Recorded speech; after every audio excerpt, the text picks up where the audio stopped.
प्रधानमंत्री मोदी और सीएम योगी काशी में हैं। 24 के चुनाव के बाद यूपी की सियासत बदल गई है। अब राहुल गांधी ने भी रायबरेली को चुना है और वायनाड को छोड़ दिया है। प्रियंका गांधी के पास पहले से यूपी के कमान है। यूपी में अब जो कुछ भी हो रहा है वो सब कुछ 27 के विधानसभा चुनाव के लिए हो रहा है, उस दिशा में हो रहा है। 24 वाला राहुल और अखिलेश का गठबंधन हिट रहा। 27 में भी क्या ये फिट होगा तो योगी के लिए कितनी बड़ी चुनौती होगा, इस पर मंथन शुरू हो चुका है।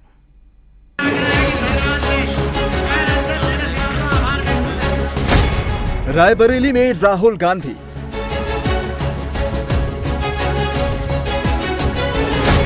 कन्नौज में अखिलेश यादव, क्या लखनऊ में फंस जाएंगे योगी आदित्यनाथ? राहुल गांधी अब रायबरेली से सियासत करेंगे, यूपी से पॉलिटिकल ग्राफ बढ़ाएंगे। 24 में जो राहुल गांधी और अखिलेश यादव की जोड़ी ने किया, क्या ऐसा 2027 में फिर होने वाला है? क्या यूपी चुनाव के लिए राहुल ने वायनाड को छोड़ा, रायबरेली को थामा, और इससे यूपी की राजनीति कितनी बदल जाएगी? यूपी में 10 विधानसभा में उपचुनाव होने वाले हैं। इसके बाद 2027 में यूपी विधानसभा चुनाव होंगे। अब सीधे सीधे चुनौती योगी आदित्यनाथ को है, क्योंकि लोकसभा में जो हुआ है उसका असर कहां तक जाता है, उसका अंदाजा अभी किसी को नहीं है। 24 में राहुल गांधी और अखिलेश यादव ने मिलकर चुनाव लड़ा। कांग्रेस को 6 सीटों पर जीत मिली, समाजवादी पार्टी को 37 सीटें मिली और बीजेपी को 33 सीटें मिली। अगर यूपी लोकसभा के नतीजों को विधानसभा वार देखें तो इस वक्त यूपी में अखिलेश और राहुल की जोड़ी ज्यादा मजबूत है। विधानसभा वार बीजेपी इस चुनाव के मुताबिक 162 सीटों पर पहुंच गई और समाजवादी पार्टी 183 पर आगे है। दो लड़कों की जोड़ी ने 10 साल बाद यूपी में बीजेपी का ग्राफ डाउन कर दिया। इंडी गठबंधन के पास यूपी में पैर जमाने का इससे अच्छा मौका नहीं मिलेगा। अखिलेश यादव भी चाहते थे राहुल गांधी रायबरेली में रुके, यूपी में ही टिके। यूपी कांग्रेस भी राहुल गांधी को जाने नहीं देना चाहती थी। राहुल जी रायबरेली रहेंगे, ये और खुशी की बात है, क्योंकि यूपी में उनका रहने से कांग्रेस पार्टी को ताकत मिलेगी। तो ये मेरा कहना, मैं उनको शुभकामनाएं भी देता हूं, प्रियंका जी को। राहुल गांधी अब रायबरेली में रहेंगे तो इसका इम्पैक्ट आसपास की विधानसभाओं पर भी सीधा पड़ेगा। रायबरेली लोकसभा सीट का असर आसपास की 21 विधानसभा सीटों पर पड़ता है। रायबरेली से 209 किलोमीटर दूर कन्नौज है, जहां पर अखिलेश यादव मौजूद हैं। अखिलेश यादव का जोश हाई है। यूपी में उनका पीडीएफ फॉर्मूला हिट हो गया, लेकिन ये इक्वेशन बिना राहुल गांधी के पूरा नहीं हो सकता था। समाजवादी पार्टी का सियासी फॉर्मूला यादव प्लस मुस्लिम है, लेकिन इस फॉर्मूले में जाति नहीं जुड़ती थी और जीत दूर हो जाती। कांग्रेस के आने से दलित और गैर यादव ओबीसी भी गठबंधन के पास आए। यही लोकसभा चुनाव में सबसे बड़ा फैक्टर बना। बीजेपी के वोट टूटे और इंडी के वोट बढ़े। ऐसा नहीं है कि पहले ऐसा करने की कोशिश नहीं हुई। 2017 में भी राहुल गांधी और अखिलेश यादव साथ आए थे। ये गठबंधन पहले भी बन चुका है। 2017 यूपी विधानसभा चुनाव में समाजवादी पार्टी 311 सीटों पर लड़ी, 47 पर जीत पाई। कांग्रेस 117 सीटों पर लड़ी थी, 7 ही जीत सकी, जबकि बीजेपी का स्कोर 312 था। इस जीत के बाद यूपी की गद्दी पर योगी आदित्यनाथ आए। 2017 से पहले तक यूपी ने योगी सरकार जैसा नेतृत्व नहीं देखा था। योगी ने यूपी की तस्वीर और तकदीर बदल दी। इसके बाद यूपी ने न साइकिल की सवारी की, न हाथ थामने की कोशिश की। 2017 विधानसभा चुनाव में बीजेपी जीती। 2022 विधानसभा में भी योगी पर विश्वास कायम रहा। दोनों विधानसभा चुनाव से पहले लोकसभा चुनाव हुए थे। दोनों चुनाव में यूपी में कांग्रेस का स्कोर कम था। उसका डायरेक्ट इम्पैक्ट विधानसभा पर भी पड़ा। 2014 लोकसभा चुनाव में कांग्रेस यूपी में 2 सीट जीत सकी थी। 2017 विधानसभा में 7 सीट जीती। 2019 लोकसभा चुनाव में कांग्रेस का स्कोर 1 पर जा पहुंचा। 2022 यूपी विधानसभा में कांग्रेस के खाते में सिर्फ 2 सीटें आई। अगर इसी को आधार माने तो कांग्रेस का स्कोर यूपी में बढ़ा है, हारी हुई सीटें जीती हैं। अमेठी ने भी गांधी परिवार को दोबारा अपना लिया है। 2027 को लेकर अखिलेश यादव और राहुल गांधी क्या नई रणनीति बना रहे हैं, वो 24 के नतीजों से समझ सकते हैं। कांग्रेस यूपी में 6 लोकसभा सीट जीती। इन 6 लोकसभा सीट में 30 विधानसभा सीटें आती हैं। 30 विधानसभा सीटों पर कांग्रेस का वर्चस्व बढ़ा है। एक बात एकदम सच है, इस वक्त यूपी में इंडी गठबंधन फ्रंट फुट पर है और बीजेपी बैक फुट पर। बीजेपी में हार का मंथन चल रहा है।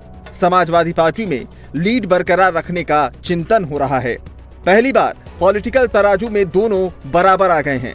अब 10 सीटों पर क्या नतीजा होगा, वो 27 का पहला रुझान देगा।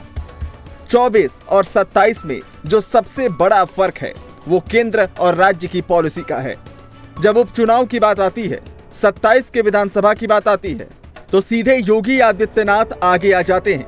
योगी राज में यूपी कितना बदला है, ये देश के लिए मिसाल है। यूपी में क्राइम रेट डाउन हो चुका है, बाहुबली सुधर गए हैं।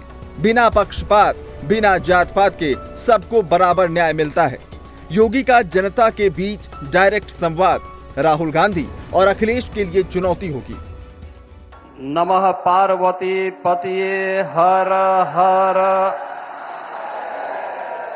प्रधानमंत्री जी के स्वागत के लिए यहां पर उपस्थित हुए हैं और हम लोग कल देख रहे थे कि टेम्परेचर एकदम ऐसा था कि इतनी भीषण गर्मी में कैसे होगा, लेकिन आज जब प्रकृति और परमात्मा का संजोग होता है तो वह अद्भुत क्षण हम सबको आज काशी में देखने को प्राप्त हो रहा है।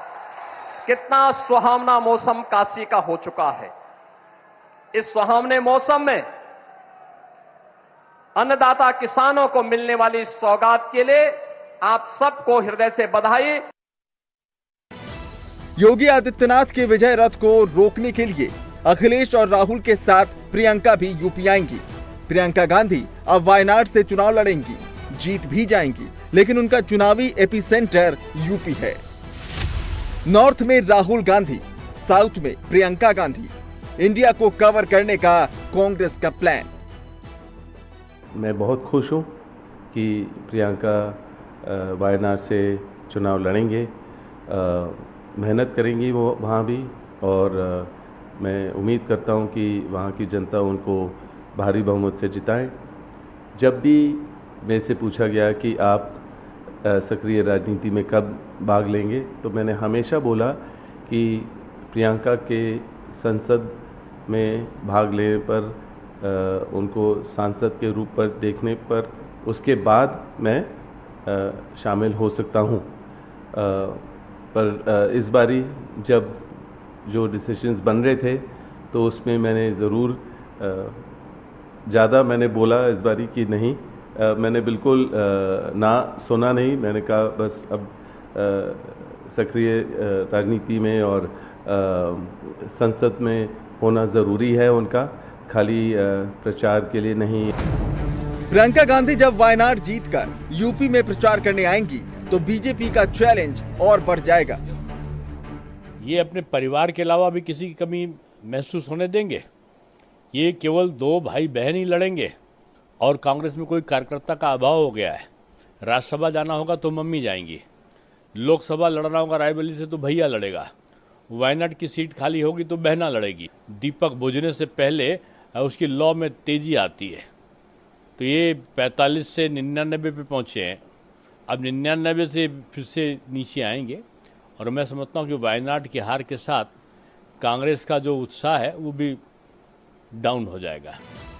लोकसभा चुनाव में यूपी की जिम्मेदारी प्रियंका गांधी ने खुद संभाली थी। प्रियंका के लिए सबसे बड़ा चैलेंज अमेठी को वापस जीतना और रायबरेली का इतिहास बनाए रखना था। अमेठी में किशोरी लाल शर्मा 1,67,000 वोटों से जीते। रायबरेली में राहुल गांधी 3,90,000 वोटों से जीते। जिस तरह का रिजल्ट यूपी में कांग्रेस को मिला है, उसको अगर विधानसभा वार देखेंगे तो आज कांग्रेस अरसे बाद यूपी में इतनी मजबूत हुई है। लोकसभा जीत को विधानसभा वार के मुताबिक देखें तो यूपी की 40 विधानसभा सीटों पर कांग्रेस आगे है। 2019 में यूपी में एक सीट कांग्रेस ने जीती थी, उस हिसाब से सिर्फ 9 विधानसभा सीट पर कांग्रेस आगे थी। 19 बीत चुका है, 24 का नतीजा आ चुका है। कांग्रेस अब 27 की तरफ देख रही है। प्रियंका गांधी पहली बार चुनाव लड़ेंगी, लेकिन चुनाव कैसे लड़ा जाता है, जीता जाता है, कैसे आखिरी वक्त में चुनाव को टर्न किया जाता है, उनको आता है। यूपी में साल 1999 से वो कांग्रेस का कमांड सेंटर संभाल रही हैं। 24 के यूपी रण में कांग्रेस को मुसलमान, दलित, सवर्ण, ओबीसी सबके वोट मिले हैं। वोट परसेंटेज बढ़ा है। यूपी में सारी थ्योरी, सारे समीकरण, सारे गठबंधन योगी आदित्यनाथ के सामने आ जाते हैं। यूपी में योगी की जगह कौन लेगा, ये सवाल ऐसा है जिसका जवाब अभी तक किसी के पास नहीं है। प्रियंका गांधी भी संसद जाने वाली हैं। अखिलेश यादव ने भी यूपी की जगह दिल्ली को चुना। राहुल गांधी भी दिल्ली वाली राजनीति कर रहे हैं। 2.5 साल जब योगी आदित्यनाथ यूपी में अगली जीत की नींव रख रहे होंगे तो उनके सामने कोई नहीं होगा। यही चुनाव में बड़ा फर्क ला सकता है।